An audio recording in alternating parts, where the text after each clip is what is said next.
UPSC remain.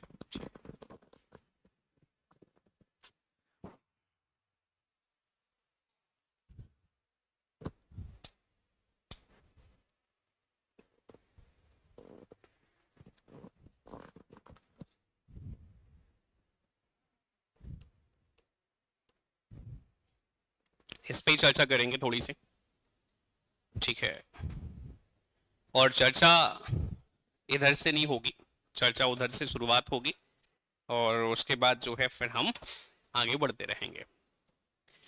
क्या नाम है भाई आपका? हर्ष। आप? वंशिका, अनुष्का, दीपक, आयुष। आयुष जी आप ही बता दीजिए कि एमपीपीएससी का रास्ता क्यों चुना आपने?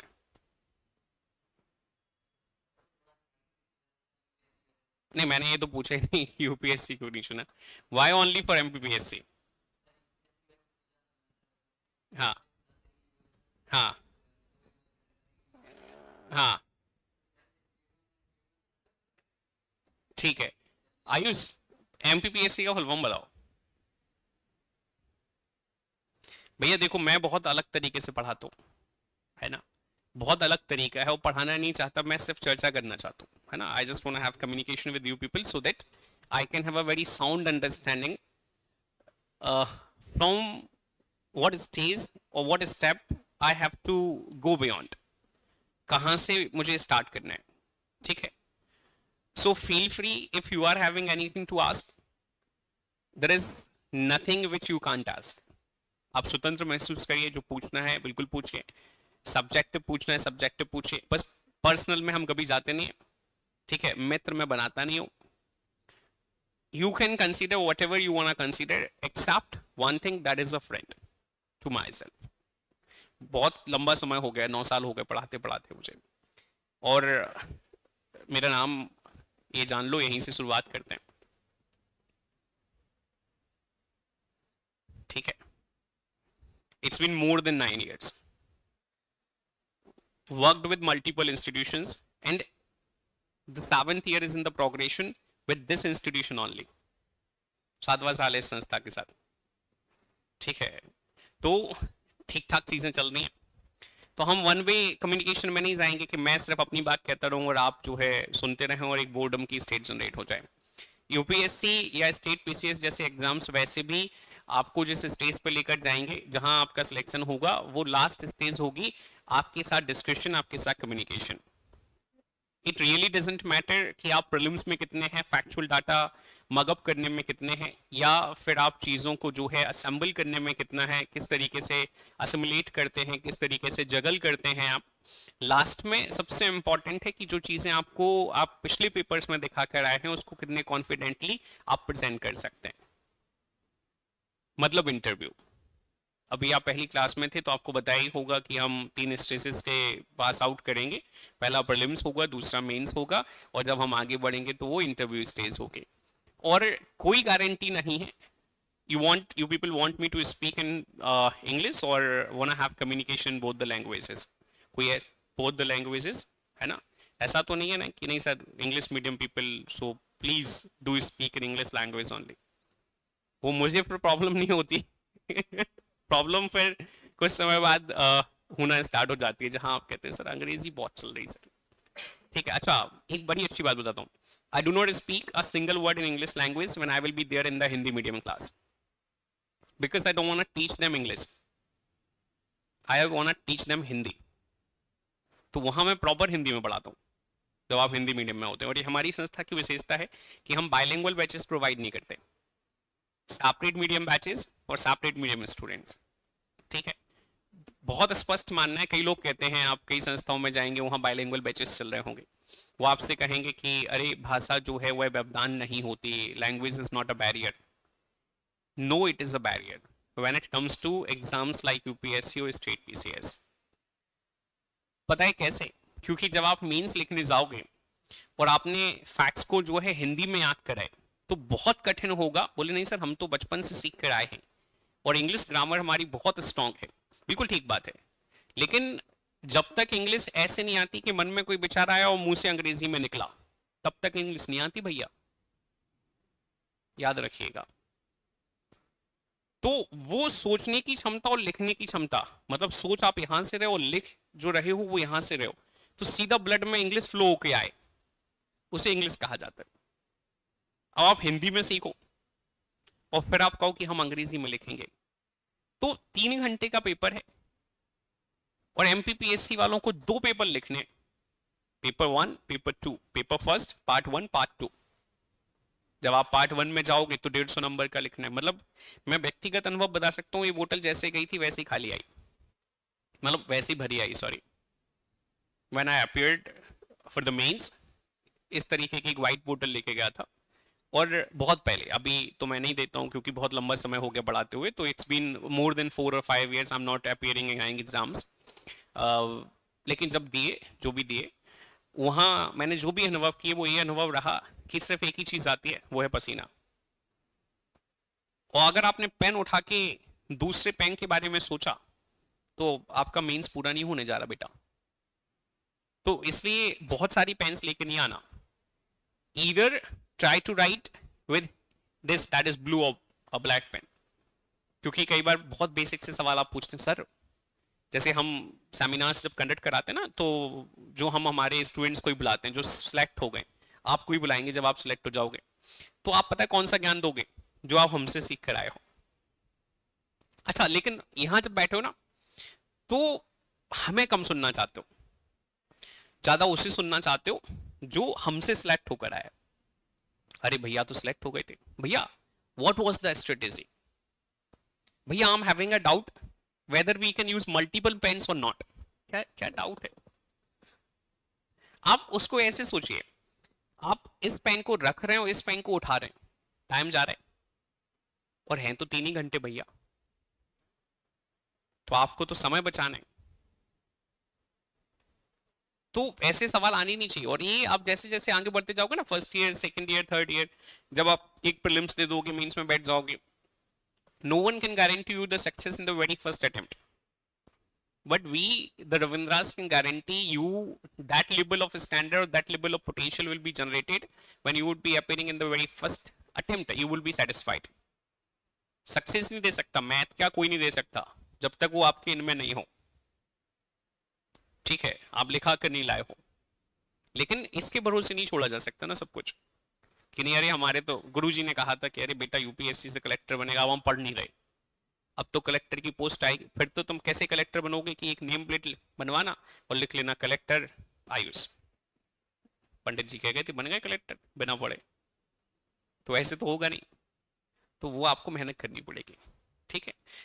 तो इस मेहनत में मैं जो चाहता हूँ आपसे, वो सिर्फ इतना चाहता हूँ, जब आपको लगे कि सर डाउट आ रहा है सर, आपको लगे कि मैं कुछ बताना चाहता हूँ सर, आपको लगे कुछ पूछना चाहता हूँ सर, सिर्फ इतना करना है। We would be having communication. जब आपसे पूछा जाए तो प्रयास करना है कि वो हेजिटेशन नहीं हो बताने में जो कुछ आपको आता है। आयुष, एमबीबीएससी, ठीक है। क्या नाम बताया था आपने? Deepak ji, UPSC, union public selection commission. आपने क्या बताया था बेटा? अनुष्का बताए, एमपीपीएससी से। मध्य, हाँ, Madhya Pradesh public service commission और Madhya Pradesh selection commission, obvious, ठीक है भैया। तुम दोनों बेटा आयुष और दीपक, union public service commission, Madhya Pradesh public service commission, ठीक है। आपके पहले वाले सर आपको पूरा पेपर पैटर्न बता के गए होंगे कि कितने पेपर हो रहे हैं, क्या कैसे हो रहा है, तो हम उसमें नहीं जाएंगे। हम, हमारा जो विषय है, सब्जेक्ट है, हम सीधे उस पर आ रहे हैं। मालूम है ना मेंस में कितने एग्जाम्स होते हैं? है आइडिया? और कितने पेपर होने जा रहे हैं, फिर उस पेपर के अंदर कौन सा पेपर होने जा रहे हैं? तो मैं पेपर सेकंड लेके चलूंगा, पेपर सेकंड, ठीक है। जीएस सेकंड पेपर, क्या आता है इसमें? अभी आपने पिछली क्लास में सीखा होगा। अनुष्का, क्या आता है इसमें एमबीबीएससी में पेपर सेकंड में?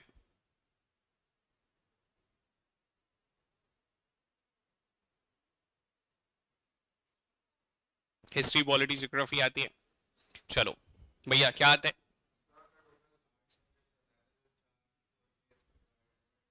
देखो, जब आप पेपर फर्स्ट की बात करने जा रहे हैं तो यहाँ हिस्ट्री और ज्योग्राफी आएगा। जीएस वन में भी यही आएगा भाई, है ना? आपके तो सारे ही सब आता जाता है, वहां कोई सेपरेशन ऐसा नहीं होता जाता। वो पेपर वन में हिस्ट्री में सोशलॉजी भी पूछते हैं आपसे, ठीक है? क्योंकि यूपीएससी में सोशलॉजी का वर्णन नहीं किया गया है तो उन्होंने सोशलॉजी को सारे पेपर्स में रखा है, जीएस वन में भी रखा है, जीएस टू में भी रखा है, जीएस थ्री में भी रखा है, जीएस फोर में भी रखा है। अब पेपर सेकंड जिसकी हम बात कर रहे हैं वो है पॉलिटी, और साथ ही साथ जो है आपका सोशियोलॉजी। ये है पेपर सेकंड, ठीक है? और जब आप पेपर थर्ड की बात करने जा रहे हो तो पेपर थर्ड में इकोनॉमिक्स है, आ जाइए, इकोनॉमिक्स है, और साथ ही साथ जो है साइंस प्लस टेक, ठीक है?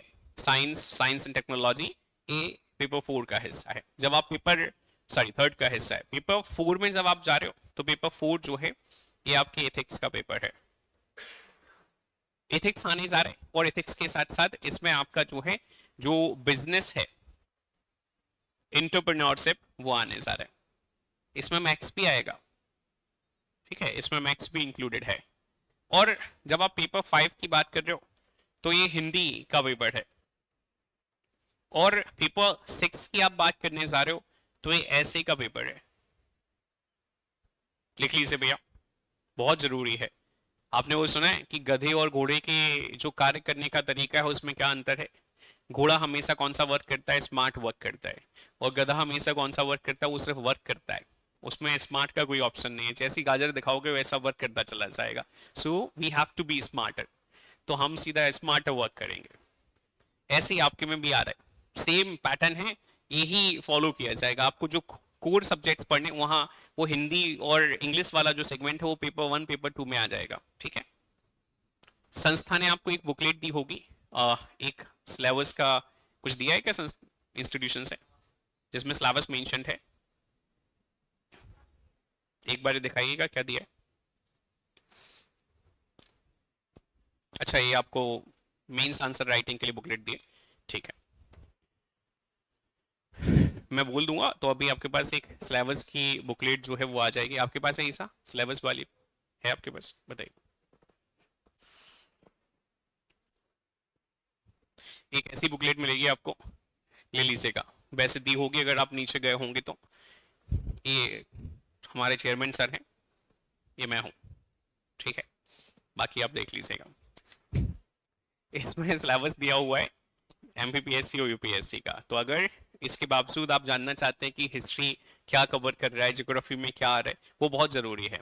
हिस्ट्री का स्कोप बहुत वास्ट है, ज्योग्राफी का स्कोप बहुत वास्ट है, पॉलिटी का स्कोप बहुत वास्ट है, सोशलॉजी का स्कोप बहुत वास्ट है। Likewise the remaining subjects are also having a very vast scope. At the same time जब आपने पैटर्न समझ लिया है तो उस पैटर्न के बाद जाकर आपको पता होना चाहिए what we have to read and what we have not to read. और इसमें टू रीड से ज्यादा इंपॉर्टेंट है नॉट टू रीड वाला सेगमेंट, ठीक है? क्योंकि इकोनॉमी देखने जाओगे तो बहुत बहुत छोटे तरीके से उन्होंने इकोनॉमी का मेंशन किया है एमपीपीएससी में। तो घर से सिलेबस जरूर देख लेना भैया, ठीक है? ये पता होना चाहिए एटलीस्ट। ऐसी ही बुकलेट आप संस्था से ले सकते हैं, और अगर सिलेबस आपके पास है तो वेल एंड गुड। तो पेपर सेकंड पूरा मैं कवर करने जा रहा हूँ आपका, ये वाला जो हिस्सा है, which means we would be looking after the polity and the sociology। पहले पॉलिटी पढ़ेंगे, फिर बाद में जाकर once we will be done with the polity, तो पॉलिटी के समय पे क्या स्टार्ट हो जाएगा? सोशलॉजी स्टार्ट हो जाएगा। पॉलिटी प्लस गवर्नेंस, यूपीएससी, ये हम पढ़ने वाले हैं। और पैरेलली सोशलॉजी तो आपके सब में ही चलना है, वो इंटर कनेक्टेड सब्जेक्ट है, इंटरलिंक्ड सब्जेक्ट है आपका। ग्रेजुएशन में बीए है आप में से किसी के पास? किस कौन से विषय हैं? 5 होते हैं दादा। मेजर, माइनर, इलेक्टिव कौन कौन से हैं? आपके पास, हाँ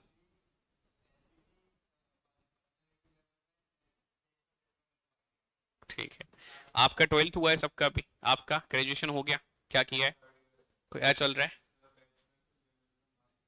ठीक है, मास कम्युनलिज्म में जा रहे हैं आप, चलिए बढ़िया।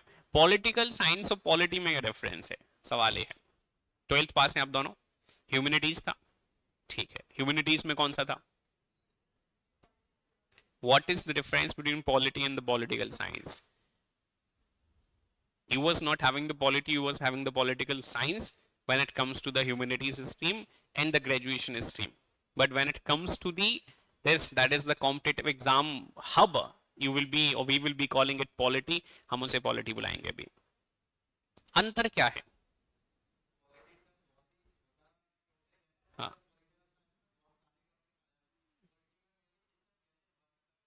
एडमिनिस्ट्रेशन पढ़ना है हमें, ठीक है, पॉलिटी में एडमिनिस्ट्रेशन पढ़ना, और फिर पॉलिटिकल साइंस में एडमिनिस्ट्रेशन के साथ और क्या पढ़ना है?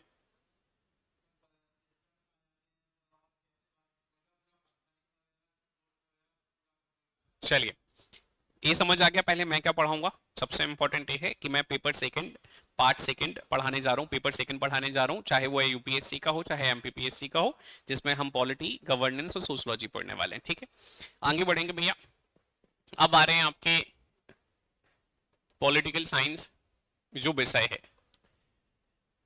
जिसमें आप दो चीजें पढ़ने जाते हैं। एक आप पढ़ने जा रहे हैं एडमिनिस्ट्रेशन, एडमिनिस्ट्रेशन जो आप पढ़ते हैं पॉलिटी में, और थॉट्स जिसे पढ़ाया जाता है पॉलिटिकल थिंकर्स में। ये है भैया पॉलिटिकल साइंस। जब आप अभी पढ़कर आए ना 11th 12th में पॉलिटिकल साइंस, तो आपने वहां पढ़ा होगा स्टेट जो है वो किस तरीके से ओरिजिनेट हुआ होगा, स्टेट था क्या, डेमोक्रेसी क्या होती है, सोवरेनिटी क्या होता है, सेक्युलरिज्म क्या होता है, ये इस तरीके की परिभाषाएं जो हैं अलग अलग थिंकर्स के माध्यम से आपने पढ़ी होंगी, और उसके साथ साथ आपने पॉलिटी पढ़ी होगी, एडमिनिस्ट्रेशन पढ़ा होगा। और एडमिनिस्ट्रेशन हम पढ़ते हैं जिस किताब के माध्यम से, उस किताब को कहा जाता है कॉन्स्टिट्यूशन, ठीक है भैया। सो सब्जेक्ट है पॉलिटिकल साइंस, और उस सब्जेक्ट की ब्रांचेस हैं polity along with the political thinkers. Firstly we will be starting with the polity, ठीक है। हम कहां से स्टार्ट कर रहे हैं? पॉलिटी से स्टार्ट कर रहे हैं। और पॉलिटी में पढ़ने एडमिनिस्ट्रेशन भैया, पॉलिटी में जो पढ़ने जा रहे हो वो एडमिनिस्ट्रेशन पढ़ने जा रहे हो, राज व्यवस्था पढ़ने जा रहे हो, administration of a territory, administration of a territory. अब किसी क्षेत्र का एडमिनिस्ट्रेशन कैसे पढ़ोगे? Rules and regulations will be required, उसके लिए हमें किसकी आवश्यकता होगी? रूल्स रेगुलेशंस की, नियमों की आवश्यकता होगी। तो वो जिसके माध्यम से निर्धारित करी जाती हैं, उस डॉक्यूमेंट को कॉन्स्टिट्यूशन कहा जाता है। तो आप बना लीजिए हेडिंग भैया कॉन्स्टिट्यूशन, या पॉइंट लिख लीजिए कॉन्स्टिट्यूशन, फिर हम इसकी डेफिनेशंस पढ़ाएंगे।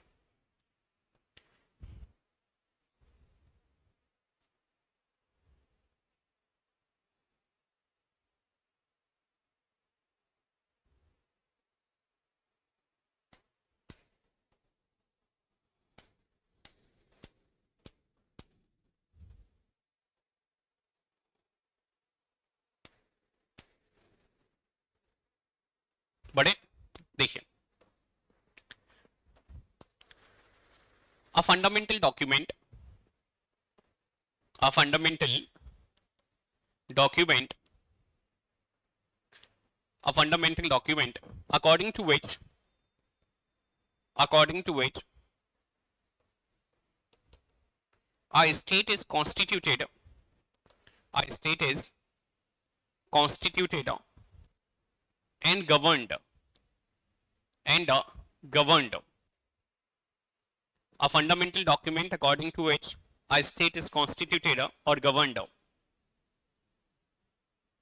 Constitution, next point, constitution में, constitution is a fundamental law of land, constitution is a fundamental, is a fundamental law of land, constitution is a fundamental law of land which which decides the which decides the functions of which decides the functions of organs of government, which decides the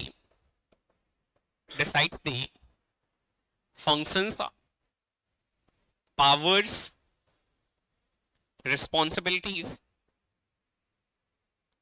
of organs of government, of organs of government, organs of government. ठीक है भैया, अब सवाल ये है organs of government क्या होते हैं। What you do understand from the organs of government, सरकार के अंगों से, सरकार के अंगों से जिनकी कार्य, जिनकी शक्तियां, जिनकी जिम्मेदारियां एक डॉक्यूमेंट के माध्यम से निर्धारित करी जा रही हैं, उस डॉक्यूमेंट को क्या कहते हैं, क्या कहते हैं भैया, कॉन्स्टिट्यूशन कहते हैं। तो सवाल ये है कि ऑर्गन्स ऑफ गवर्नमेंट है क्या, ये सरकार के अंगों से आप क्या समझते चाहते हैं, क्या समझते हैं, कौन बताना चाहता है।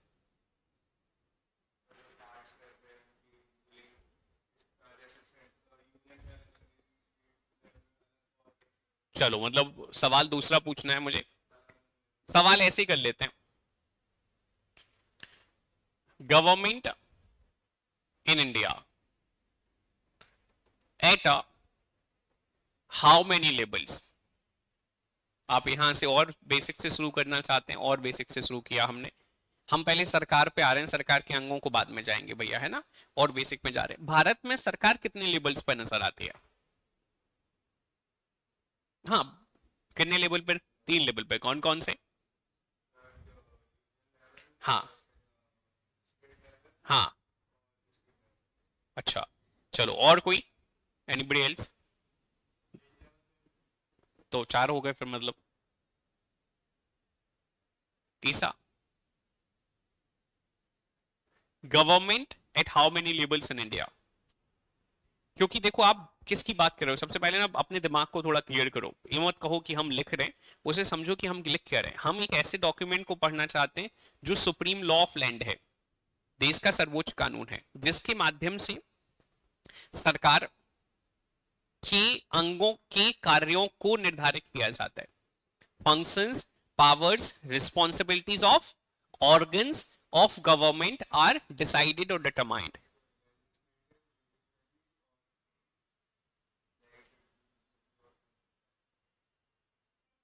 एग्जीक्यूटिव, ये क्या है, ये ऑर्गन्स हैं, लेकिन किसकी, सरकार की। अब सवाल ये है कि सर तो हम सरकार से ही शुरू करते हैं ना, भारत में सरकार कितने स्तर पे नजर आती है, 3 स्तर पे नजर आती है, नो डाउट भैया, यहां से देखते जाओ, लिखने पे ध्यान मत दो। सबसे पहले जो टॉपिक है, जो हेडिंग है, उसको समझो, government in India at 3 levels. अब वो 3 लेवल कौन से, तो जैसे सबसे पहला सेंट्रल लेवल, ठीक है, जैसे आप कई बार यूनियन लेवल भी कह रहे हैं। इस सरकार का जो हेड होता है, उस हेड को, कौन है भैया सरकार का head, who is the head of the government at centre, prime minister. कौन है भैया, प्राइम मिनिस्टर। ऐसे ही दूसरा है आपके यहाँ स्टेट लेवल पे सरकार, किस लेवल पर, स्टेट लेवल पे। स्टेट लेवल का जो हेड है वह है चीफ मिनिस्टर, सीएम। और तीसरी जो सरकार आपके यहाँ नजर आती है, ये है local self government, local self government. और लोकल सेल्फ गवर्नमेंट बेटा दीपक पहले देख लो, ये लोकल सेल्फ गवर्नमेंट आपको खुद 2 पार्ट्स में बटी हुई नजर आती है। एक नजर आती है rural local self government, rural local self government, जो 3 हिस्सों में बटी है।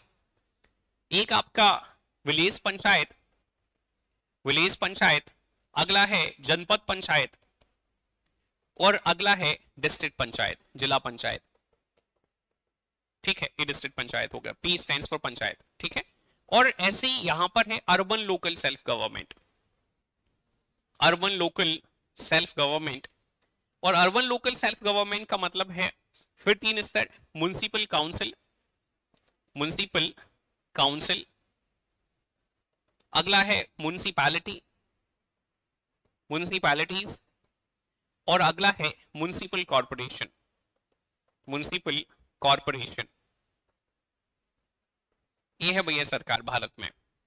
You will be having sarpanch, you will be having जनपद अध्यक्ष, यू विल बी हैविंग जिला अध्यक्ष, आपके यहाँ पर जो वार्ड पार्षद होता है, नगर परिषद का अध्यक्ष होता है, नगर पालिका का अध्यक्ष होता है, फिर मेयर होता है। तो ये सारी सरकारें हैं।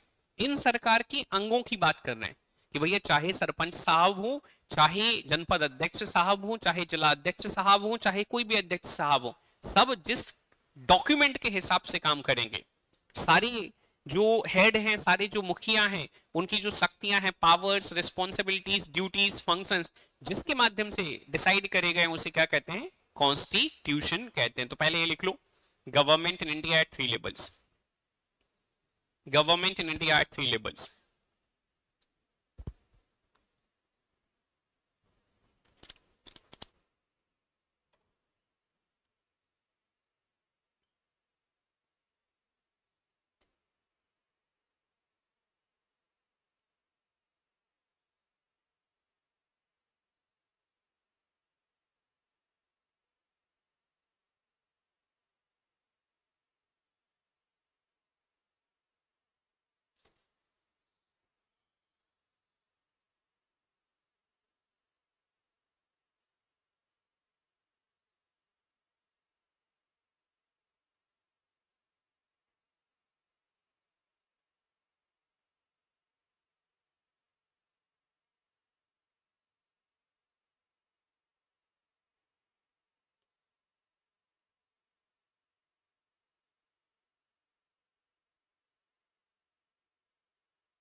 हो गया बेटा?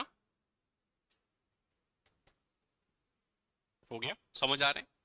जहां लगे कि नहीं आ रहे, आप पूछ लीजिए भाई, multiple number of times you can ask.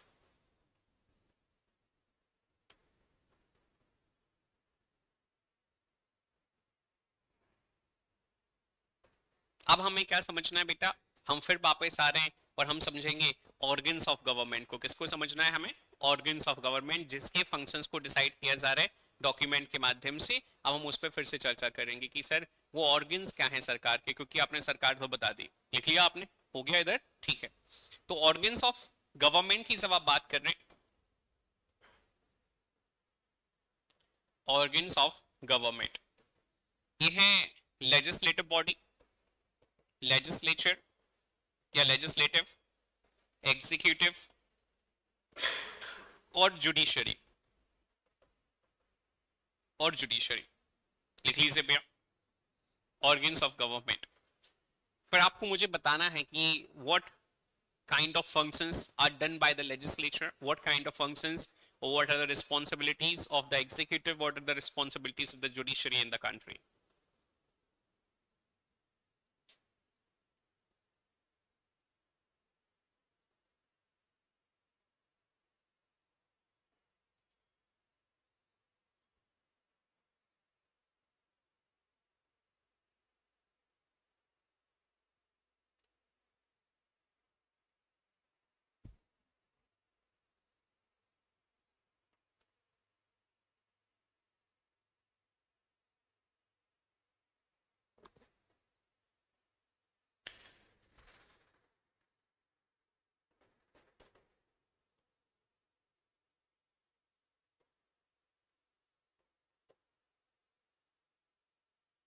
Functions of organs of government, बताइए भैया कि लेजिस्लेटिव बॉडी जो है वो क्या काम करती है, बताएं। पब्लिक इश्यूज को सॉल्व करती है, हाँ आप सही बता रहे थे, बताएं।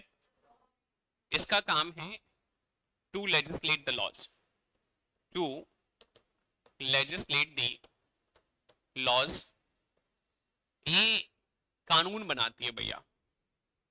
कौन कानून बनाता है भारत में? Legislative body.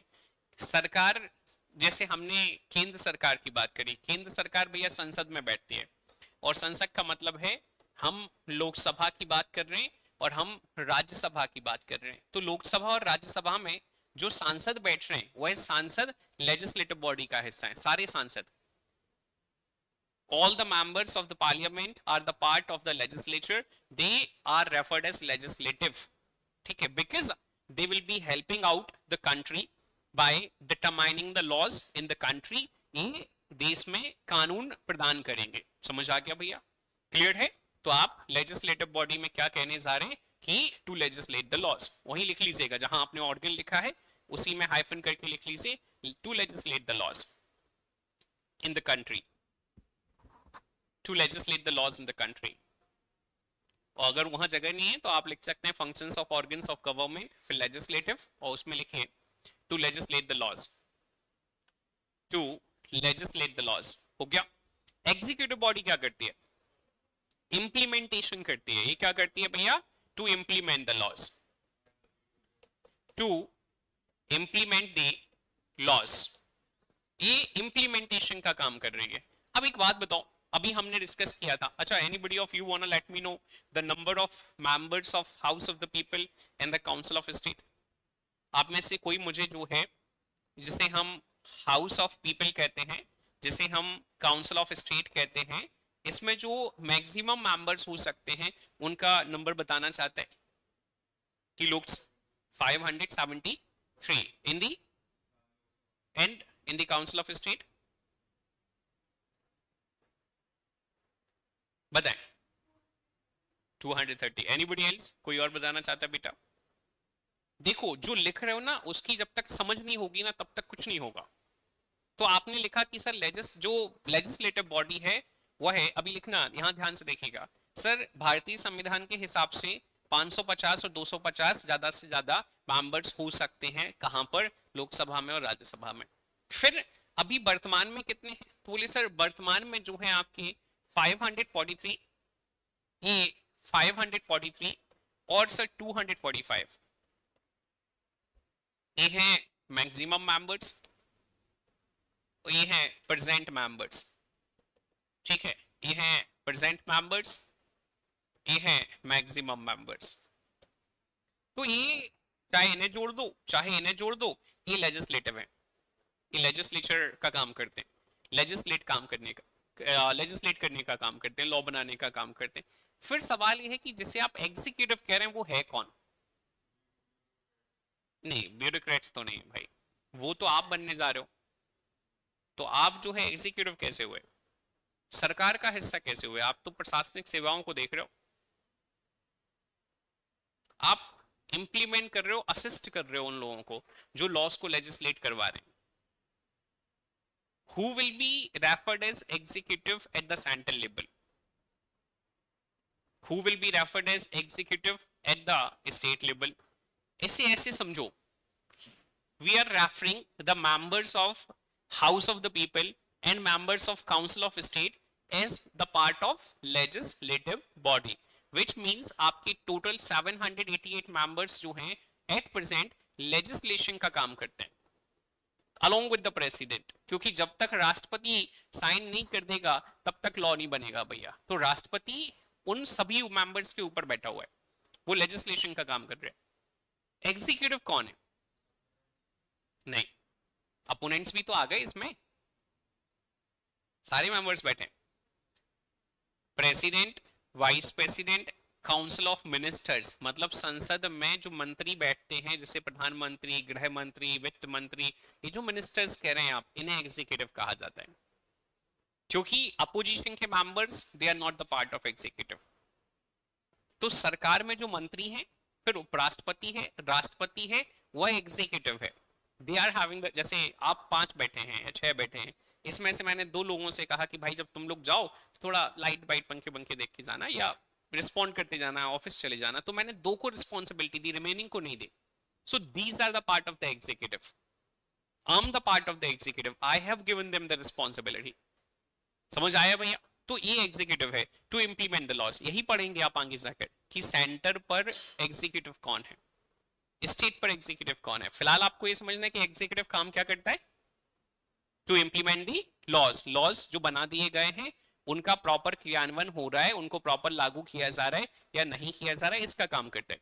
अच्छा, जुडिशरी क्या करता है? What kind of function is performed by the judiciary in the country?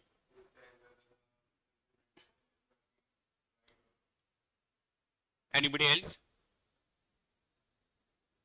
Oversight का काम करता है। ओवरसाइट समझते हैं? नजर बनाकर रखने का काम करता है। देखिएगा, to impart the justice, to impart the justice, पहले तो न्याय देता है, along with along with along with along with oversighting oversighting the proper implementation, along with oversighting the proper implementation of provisions of constitution, provisions of constitution provisions of constitution, कि जो संविधान ने प्रावधान बनाए हैं क्या प्रॉपर तरीके से उनको लागू किया जा रहा है या नहीं किया जा रहा है, या जो एग्जीक्यूटिव बॉडी है, लेजिस्लेटिव बॉडी है, सुपरसीड करने का काम तो नहीं कर रही, अपने दायरे को क्रॉस करने का काम तो नहीं कर रही। तो जो दायरा क्रॉस चेक करने का काम करता है उसे जुडिशरी कहते हैं। और साथ ही साथ जो नजर बना के रख रहा है, और नजर बनाने के साथ अगर कोई विवाद होता है तो उस विवाद को सुलझाने का काम करता है, न्याय देने का काम करता है, उसे आप न्यायपालिका कहते हैं। अंडरस्टूड है? क्लियर है भैया? आपको क्लियर है? सबको क्लियर है? समझ आ गया? पूछना है कुछ? लास्ट आयुष? अच्छा, अब जैसे हमने सरकार के 3 अंग कहे, फिर हमने 3 प्रकार की सरकार पढ़ी।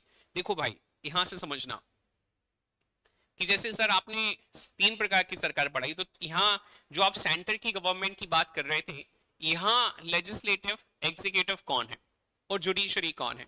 देखो, पार्लियामेंट में बैठ रहे हैं, पार्लियामेंट मेंबर्स, ये लिखना नहीं है, सिर्फ सुनना है, ये सीखोगे आगे जाके। यहाँ president, vice president plus council of ministers, council of ministers. मैं जो जुडिशरी बताना चाहता हूं यहां से कि स्टेट पे जुडिशरी का मतलब है supreme court.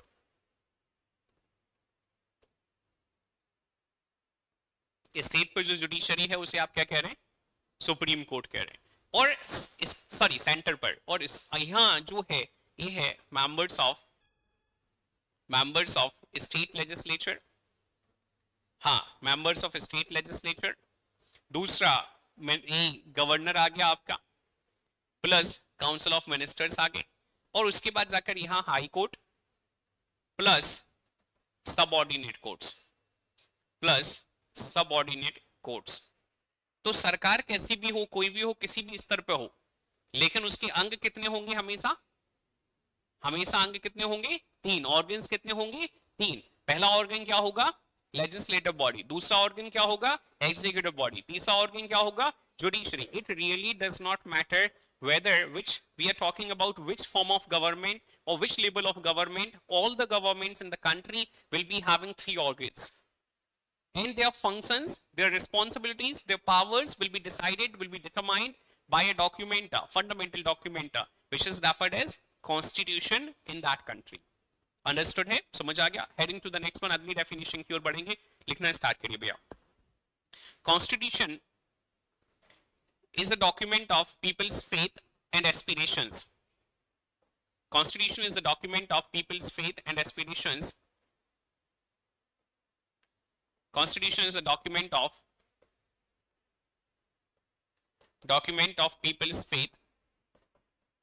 people's faith, aspirations,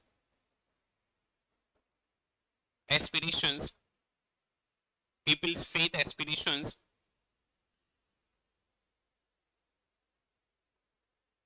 in the form of rights, in the form of rights, in the form of rights, in the form of rights.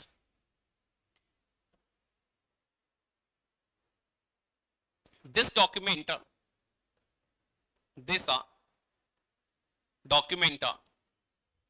need to be abide by all ordinary laws,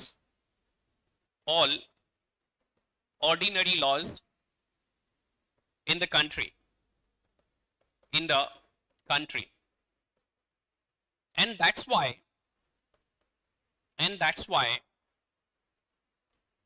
it's called supreme law of the country.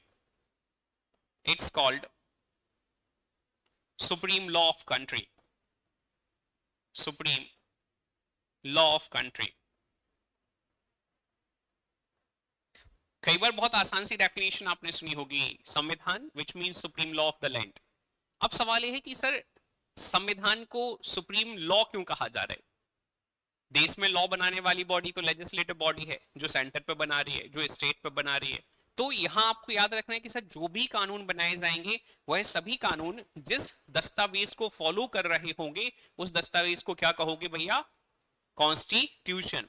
तो हमें क्या पता चला कि किसको follow करना है? Constitution को। कोई भी लॉ हो किसको फॉलो करेगा? कॉन्स्टिट्यूशन को। लेजिस्लेटिव बॉडी हो किसको फॉलो करेगी? कॉन्स्टिट्यूशन को। एग्जीक्यूटिव बॉडी हो किसको फॉलो करेगी? कॉन्स्टिट्यूशन को। जुडिशरी हो कॉन्स्टिट्यूशन को। तो हम अल्टीमेटली कह सकते हैं कि सुप्रीम लॉ जो है देश में वह कौन सा है? कॉन्स्टिट्यूशन। क्योंकि अगर इसे अबाइड नहीं करोगे तो नल एंड वॉइड कर दिए जाओगे, will be declared null and void if not be abided.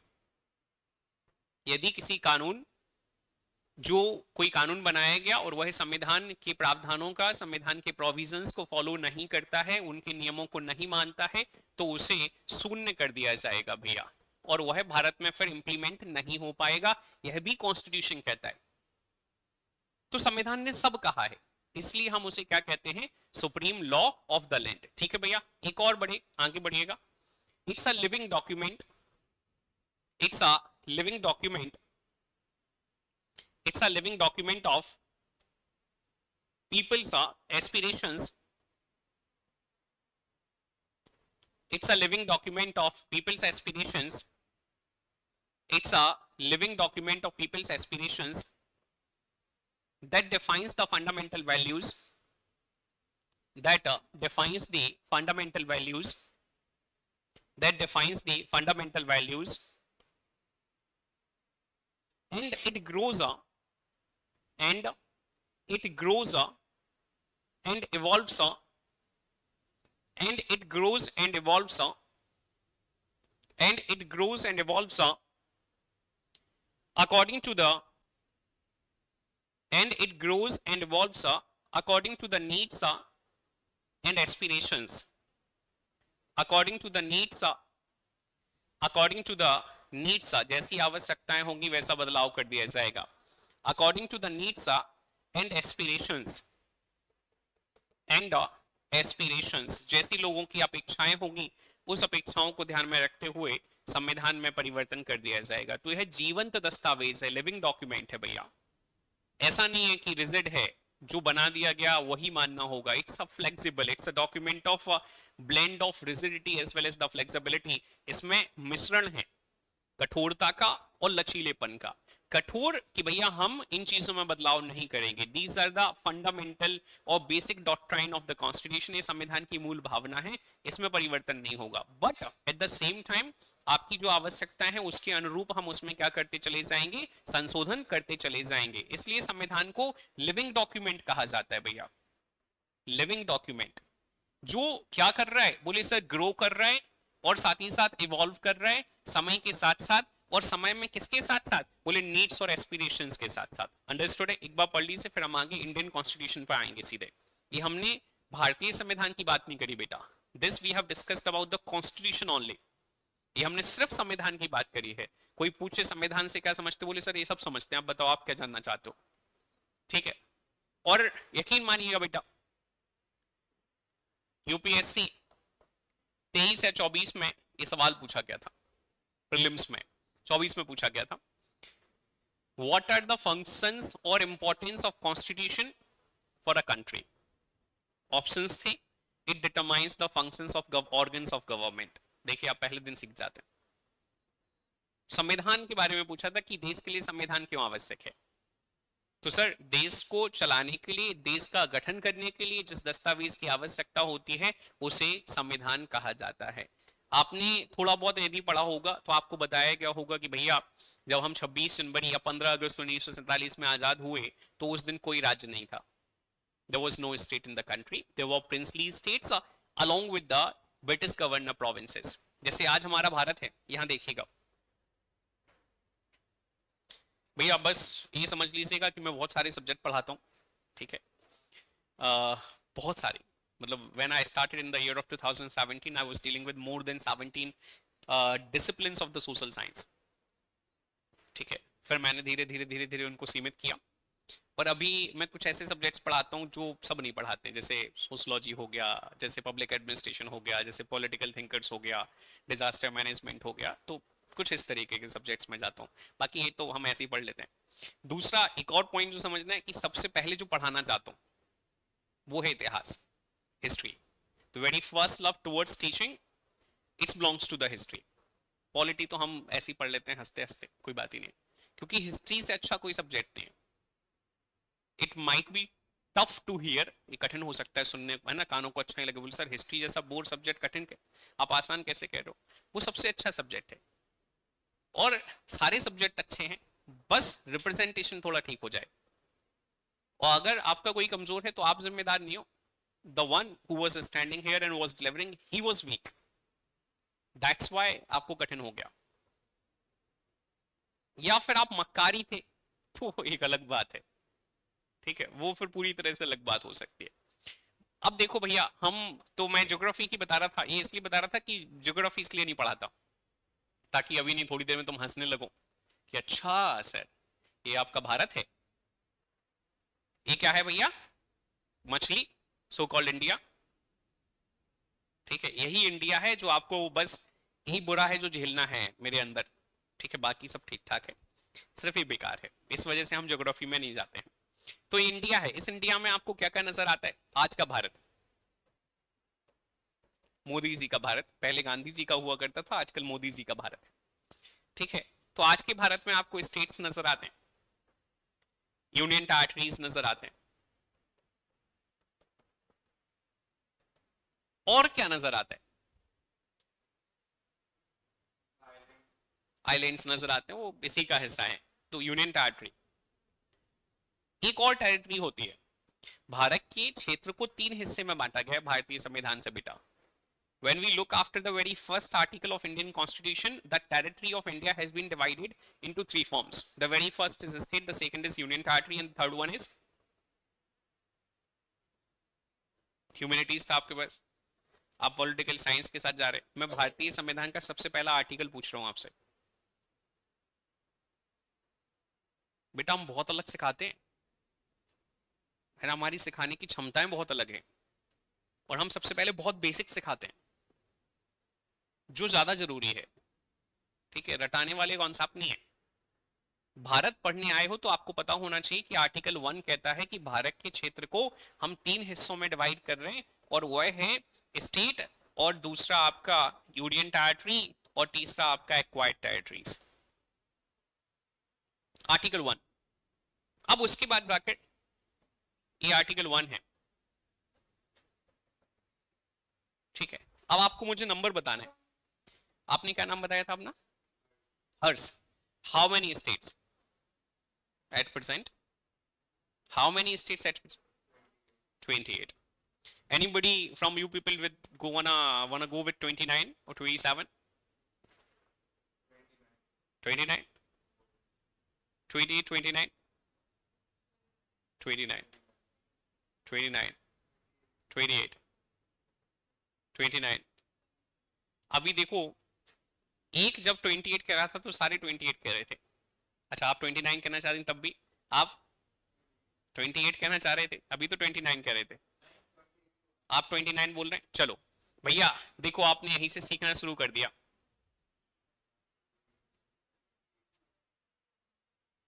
बेटा बुरा नहीं मानिएगा, the change has been done in the year of 2019, not by yesterday. Change has been done by the year of 2019. And which year we are standing in? How many years gap? समझ रहे हो? तो गलत फिर गलत है, उसको ऐसे एक्ट नहीं करना है कि अरे confused.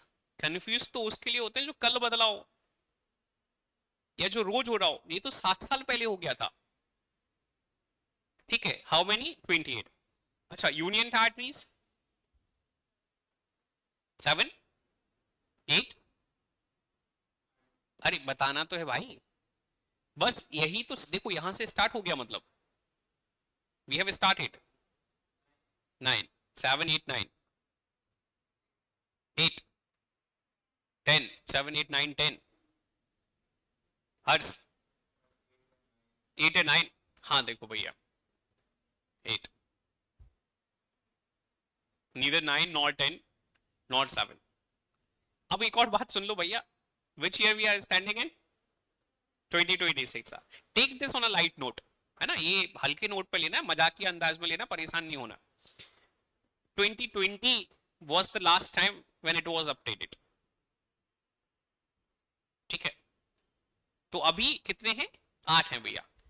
And what is the status of acquired territories, how many acquired territories we have having which you people have never heard about, जो तुम लोगों ने कभी नहीं सुनी, उसका नंबर क्या है? 2, name them, 3, name them। भैया दादा, भूटान और नेपाल दो अलग देश हैं, तुम्हारा थोड़ी तुमने एक्वायर्ड कर लिया है, मोदी जी के क्षेत्र में थोड़ी आते हैं। पीओके तो हमारा था, वो तो पाक ऑक्यूपाइड कश्मीर है।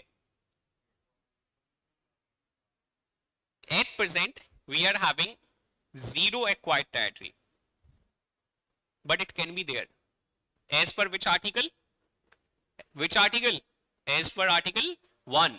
ये भारत है, इसको 3 हिस्सों में बांटा जा सकता है, एक का नाम, दूसरे का नाम, तीसरे का।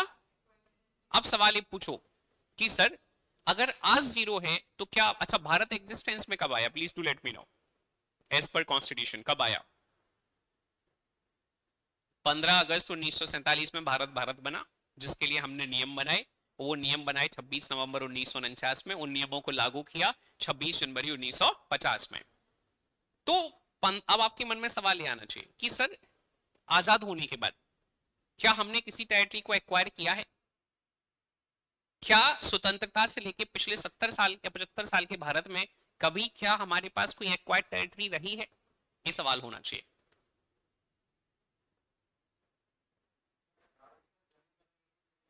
कैसे?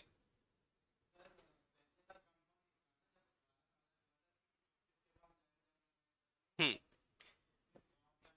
देयर वर 552 प्रिंसली स्टेट्स जिनके बारे में कुछ कंफर्म नहीं था, 552, और हमने उन्हें ऑप्शन दिया था कितनी, 552, 552 जिनका कंफर्म नहीं था, जिनके पास 3 विकल्प थे मेरे भाई दीपक, कि आप भारत के साथ जा सकते हो, आप पाकिस्तान के साथ जा सकते हो, या फिर आप स्वतंत्र रह सकते हो, इंडिपेंडेंट रह सकते हो। तो Jammu Kashmir was not the special one, it was along with the 551 princely states, 552 रियासतें थी, ठीक है। एक्वायर्ड टेरिटरी का मतलब ये है, देखो पहले इसे समझो, 15 अगस्त 1947 में जो हमारा है वो कश्मीर हमारा था, क्योंकि हम 2 हिस्सों में बटे थे, एक भारत और एक पाकिस्तान, तो वो भारत का हिस्सा था, दैट्स इट, ठीक है, वो तो नहीं है। अब एक्वायर्ड टेरिटरी ये है कि सर जो हमारा हिस्सा नहीं था 15 अगस्त 1947 में, हिस्ट्री कितने लोगों ने पढ़ी आप में से? ऑब्वियसली यू पीपल, ठीक है।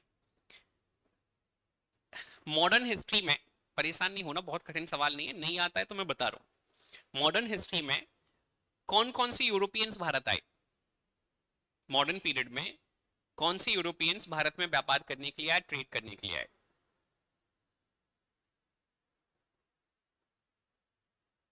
पोर्चुगीज आए, यहां ध्यान से देखिए भैया, पोर्चुगीज आए, डच आए, इंग्लिश आए, डेन्स आए, डेनिस, और फ्रांस की कंपनी आई थी, ठीक है। हम आजाद किससे हुए? हम इनसे आजाद हुए, ठीक है, इनसे आजाद हुए, उसी को हमने भारत कहा। What about the territories which have been controlled bye,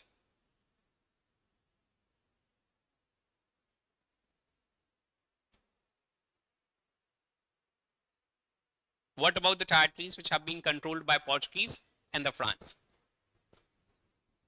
यकीन मानिएगा, Portuguese were the very first to arrive India and they were the very last to left out the India.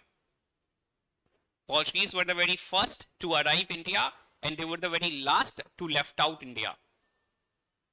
And France were the very last to arrive India and they were the second last to left out the India. And we gained the independence from this only. हमें इनके क्षेत्र पर आजादी नहीं मिली भैया, ना ही इनके क्षेत्र पर मिली। तो इनका जो क्षेत्र था पोर्चुगीज का, गोवा, दादर, नागर हवेली, दमन एंड दीव, और इनका जो क्षेत्र था पुडुचेरी, पौंडीचेरी, ये 15 अगस्त 1947 के बाद हमने एक्वायर करी बेटा। हमने क्या करा? एक्वायर करा। तो ये एक्वायर्ड टेरिटरीज हुआ करती थी। फिर बाद में हमने इनका स्टेटस चेंज कर दिया। We have change them to union territories and Goa to state. समझ आया? यही पढ़ना है।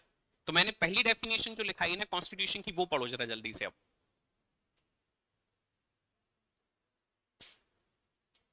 Fundamental law of the country by the medium of which state is, देखो Goa is constituted in the form of state, Pondicherry is constituted in the form of this union territory by the day, but initially it was under the control of France, then we have acquired it, then changed the status.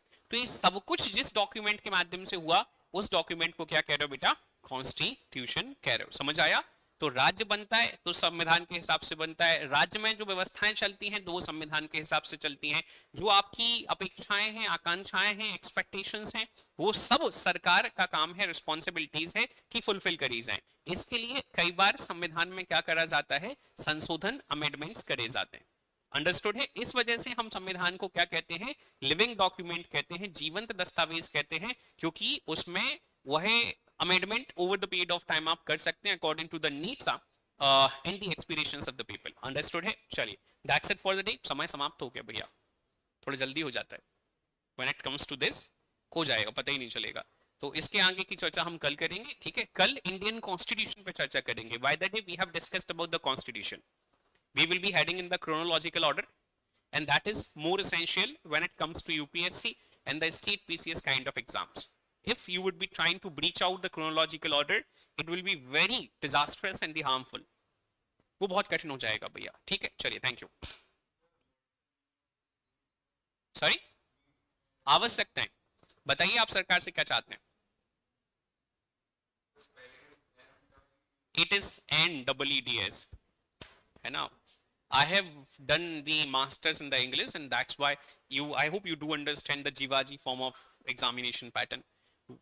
They are looking after to fill the copy in a very short span of time. I have never filled that copy, है ना? I have